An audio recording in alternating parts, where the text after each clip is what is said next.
Hello everyone, and welcome to our final videocast session in tort law. Today we'll be delving into the critical areas of tort reform. Whether you're a healthcare professional or managing a healthcare facility, this session is designed to provide you with a comprehensive overview of these essential legal principles. Let's begin with our learning objectives.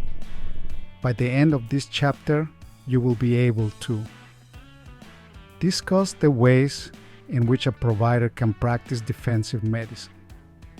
Describe various tort reform programs designed to lower the cost of malpractice insurance.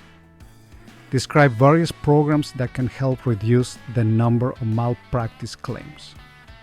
These objectives are crafted to equip you with the knowledge needed to navigate the complex intersection of healthcare and law effectively, ensuring both legal accountability and the delivery of high-quality patient care. Now, let's explore tort reform, a pivotal topic addressing the shortcomings of our current tort system in preventing medical malpractice.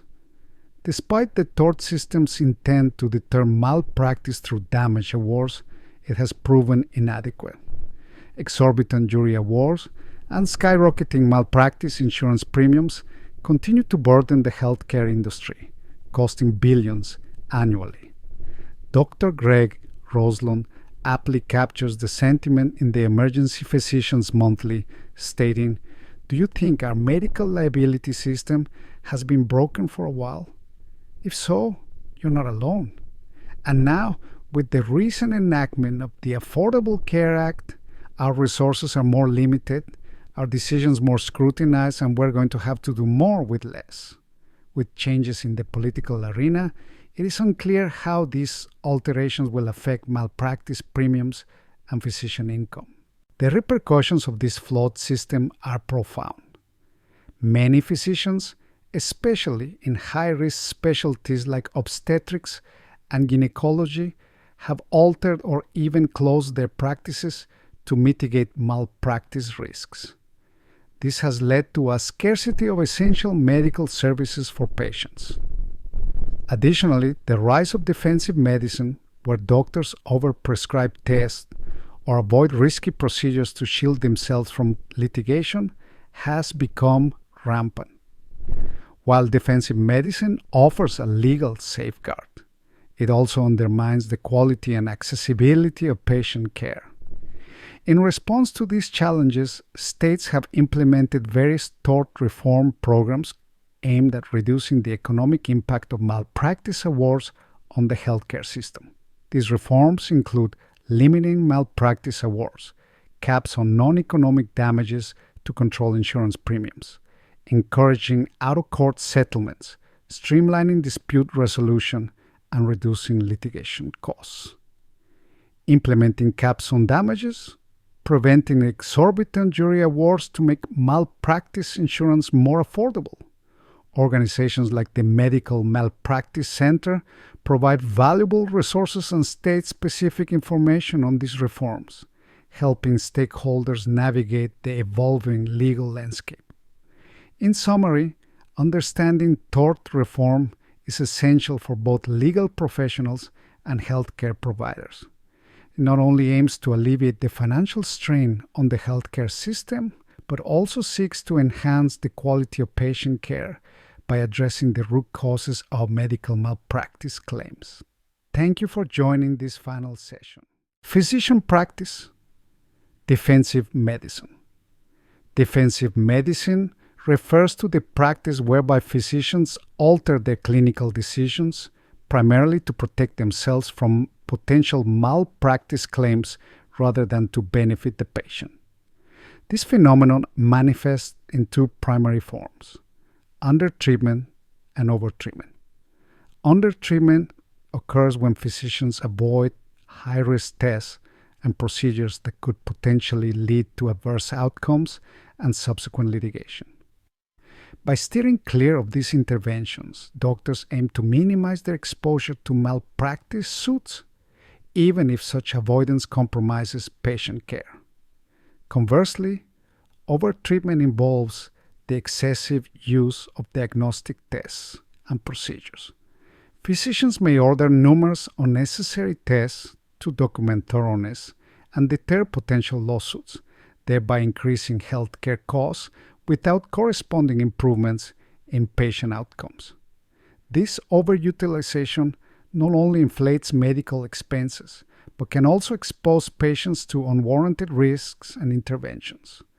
Overall, defensive medicine contributes to inefficiencies within the healthcare system, driving up costs and potentially diminishing the quality of patient care.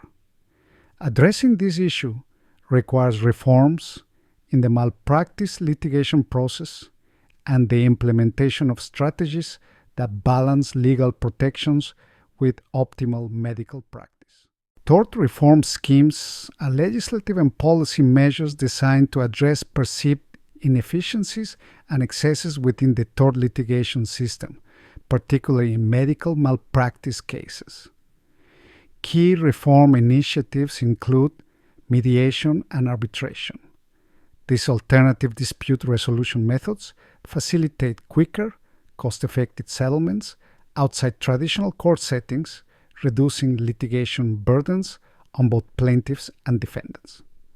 Statute of limitations establishes time limits within which malpractice claims must be filed, preventing stale claims and encouraging timely resolution.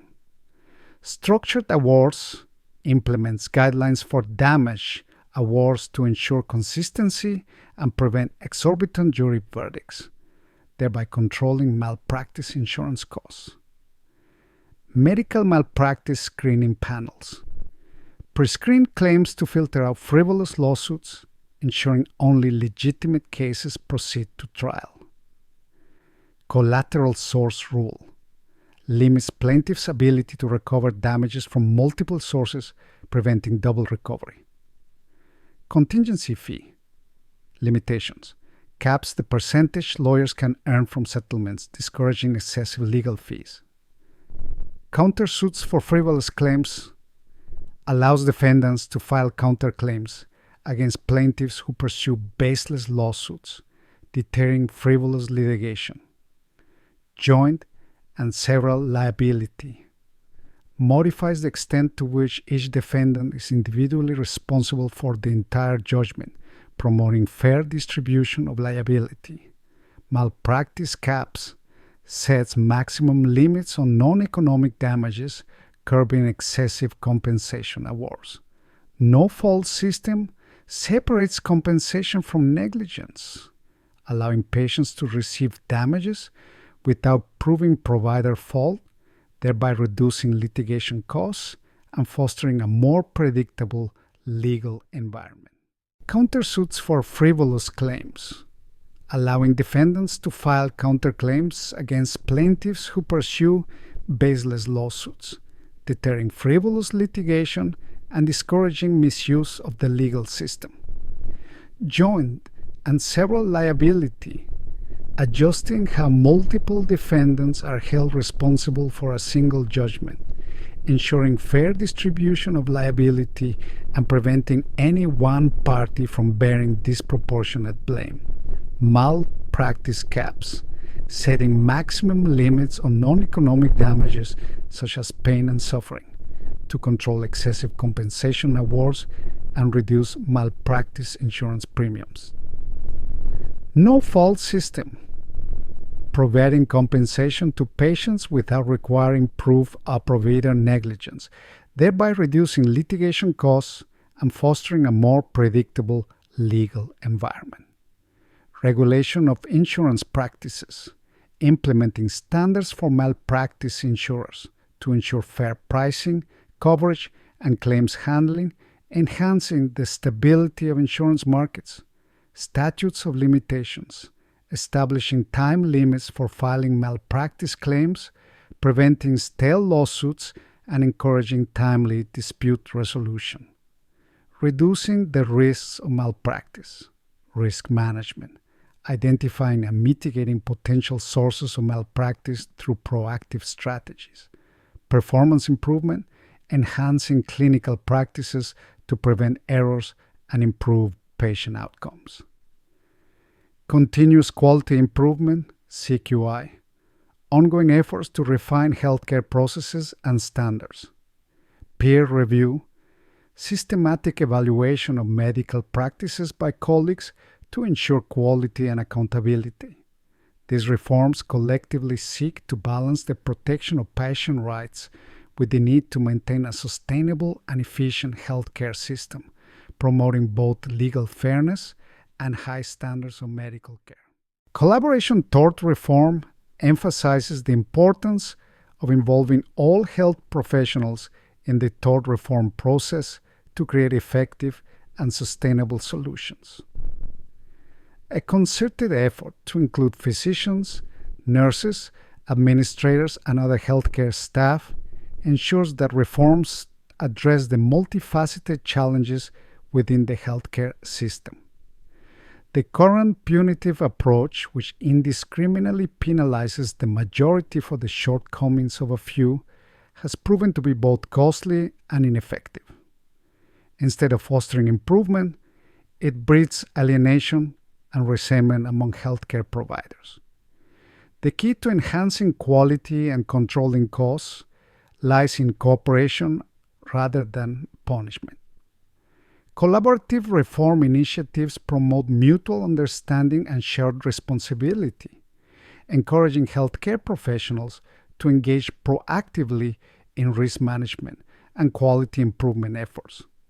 By fostering a cooperative environment, collaboration toward reform can lead to more meaningful and impactful changes, ultimately benefiting both providers and patients. Collaboration toward reform represents a paradigm shift towards a more integrated and effective legal framework, ensuring that reforms are both practical and beneficial to the entire healthcare ecosystem. Chapter Summary: Tort Reform, Mechanisms and Risk Mitigation in Healthcare Management. This chapter explores various tort reform mechanisms and strategies aimed at addressing the high costs and inefficiencies associated with medical malpractice litigation. Mediation and arbitration are highlighted as alternative dispute resolution methods, where a neutral third party facilitates settlements or renders binding decisions, respectively, thereby reducing the need for lengthy trials. Structured awards involve placing compensation funds in trust to provide plaintiffs with lifetime payments, ensuring sustained support without overwhelming the defendant. Pretrial screening panels play a crucial role in encouraging out-of-court settlements by offering preliminary opinions on liability and damages, which can guide parties toward amicable resolutions. The collateral source rule ensures that plaintiffs are not penalized for receiving compensation from other sources, maintaining the integrity of damage awards. Contingency fees, where attorneys are paid based on the case's outcome, incentivize lawyers to pursue legitimate claims, but can also lead to countersuits by healthcare providers against frivolous claims.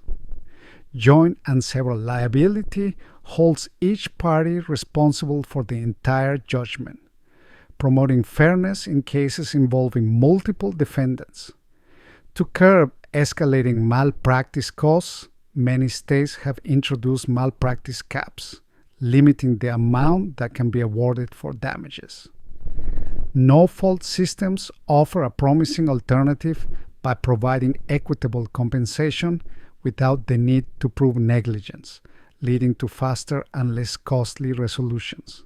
Statutes of limitations set strict deadlines for filing lawsuits, preventing stale claims and encouraging timely legal actions.